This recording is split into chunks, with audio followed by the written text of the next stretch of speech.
Paris, 1925. A letter arrives for some of the biggest scrap metal dealers in the city.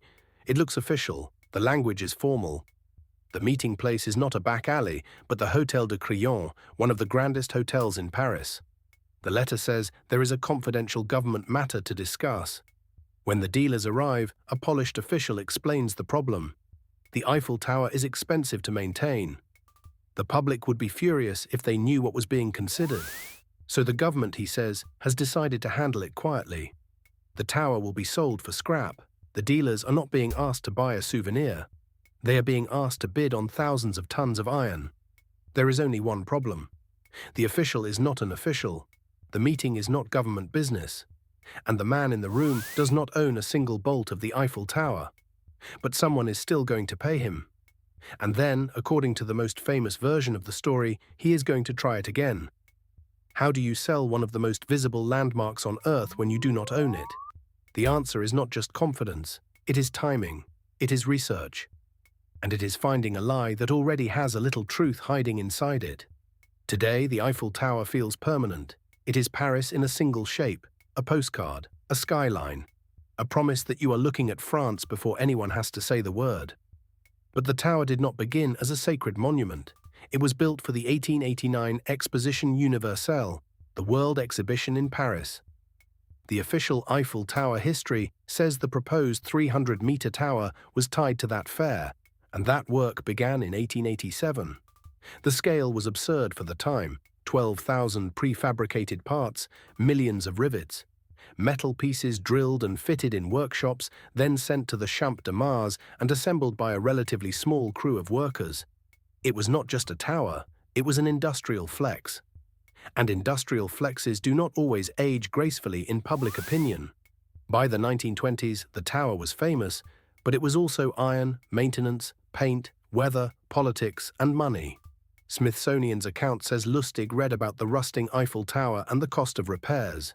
It also notes that some Parisians still saw the tower as ugly, expensive, or past its original purpose. That is the pressure point. The scam did not work because the Eiffel Tower was unimportant. It worked because it was important, expensive, and still just plausible enough to imagine the government wanting the problem to go away quietly. The man who saw that opening was Victor Lustig.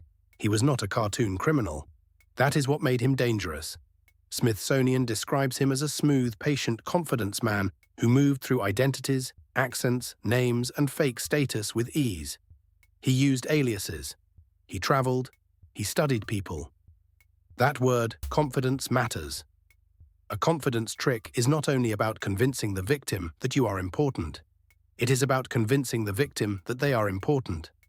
The mark needs to feel chosen, close to a secret, just early enough to profit before everyone else knows. So Lustig does not try to steal the Eiffel Tower. That would be impossible. He tries to steal the story around it. According to Smithsonian, Lustig arrived in Paris in 1925 and created official-looking stationery with a French government seal. Then he contacted major scrap metal dealers and invited them to a private meeting. The supposed role he used was not glamorous. That was part of the trick. He presented himself as a government official handling an embarrassing administrative problem. Not a king, not a billionaire, a bureaucrat. The kind of person who might actually know about a quiet disposal contract. Inside the Hôtel de Crillon, the pitch is almost elegant. The Eiffel Tower is too expensive. Repairs are too complicated. The public cannot know yet. The government will award the demolition rights discreetly to the highest bidder. And the material is valuable. Thousands of tons of metal. The secrecy is not decoration. It is the mechanism. If a dealer tells someone, he breaks the confidence. If he asks around too loudly, he risks losing the deal. If the whole thing feels strange, that strangeness can be explained by the same sentence. Of course it feels strange. It is confidential. That is how the trap closes. The fake secret protects itself. In many accounts, the dealer who becomes the mark is André Poisson. And this is where the story becomes more human than the headline. Poisson is not interesting because he was foolish. He is interesting because the offer touched something real. He was reportedly newer to the Paris business scene and wanted to be taken seriously. A secret government opportunity would not just mean profit, it would mean access. Then Lustig makes a colder move. Smithsonian's account says Lustig hinted that, as a public official, he did not earn much money. Poisson understood the message. If he wanted the contract, a bribe would help. That detail changes everything. Because once Poisson pays, he is no longer only a victim. He is also someone who tried to win a secret public contract with a private payoff. So when the truth lands, reporting it means walking into a police station and explaining two humiliating things at once. First, I believed I could buy the Eiffel Tower. Second, I was willing to pay a bribe to do it. Lustig did not only take the money, he built a silence machine. The number in the Smithsonian account is stunning. Poisson paid $70,000. In 1925, that was not a bad afternoon. Lustig leaves Paris and waits. This is the part most versions rush past, but it may be the smartest part of the whole con. He does not know if the city is about to explode with the story. He does not know if newspapers will publish his description. He does not know if police are already searching train stations. So he watches, and nothing happens. No scandal, no public warning, no victim shouting that the Eiffel Tower has been sold by a man who did not own it. Poisson's embarrassment becomes Lustig's getaway car. The con worked because the victim had a reason to hide the crime. This is where the legend becomes almost too perfect. Selling the Eiffel Tower once is already the kind of story people repeat because they cannot believe the sentence. But the famous version says Lustig tried the scheme again.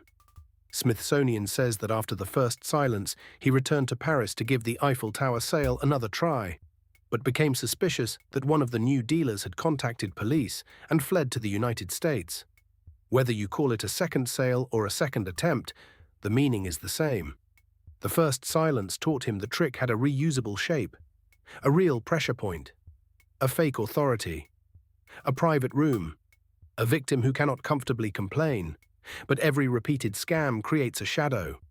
The second room is never the same as the first. Someone talks, someone doubts, someone senses a pattern, and at that point, even the smoothest con man has to disappear.